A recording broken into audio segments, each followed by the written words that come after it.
ഇന്ന് നമ്മൾ നോക്കുന്നത് അവർ ഇപ്പോൾ നിങ്ങളിൽ നിന്ന് അകലം പാലിക്കുന്നത് എന്തുകൊണ്ടാണ്. ഈ ഡിസ്റ്റൻസിൻ്റെ പിന്നിൽ അവരുടെ പേഴ്സണൽ ഫിയർ ആണോ, നിങ്ങളുടെ റിലേഷൻഷിപ്പിലെ പ്രശ്നമാണോ, ഈ അകലം ടെമ്പററി ആണോ, അതോ അവർ ഒരു ഫൈനൽ ഡിസിഷൻ എടുത്തോ. ആ വ്യക്തിയെ ഓർത്തുകൊണ്ട് വീഡിയോ ലൈക്കും സബ്സ്ക്രൈബും ചെയ്ത് നിങ്ങളുടെ എനർജി കാർഡുമായി കണക്ട് ചെയ്യുക.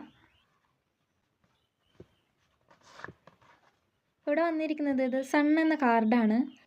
ഈ ഒരു കാർഡ് വരുമ്പോൾ എനിക്ക് തോന്നുന്നത് അവർ നിങ്ങളിൽ നിന്ന് അകലം പാലിക്കുന്നത് ഫീലിങ്സ് ഇല്ലാത്തതുകൊണ്ടായിരിക്കണം എന്നില്ല, മറിച്ച് നിങ്ങളോടുള്ള കണക്ഷൻ അവർക്കുള്ള വളരെ ക്ലിയർലി മനസ്സിലായിട്ടുണ്ടാവാം.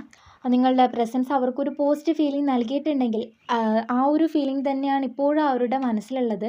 പക്ഷേ ഇപ്പോൾ അവർ കുറച്ച് ഡിസ്റ്റൻസ് എടുത്തിരിക്കുന്നത് സ്വന്തം ലൈഫിലെ ചില കാര്യങ്ങൾ ക്ലിയർ ആക്കാനായിരിക്കാം.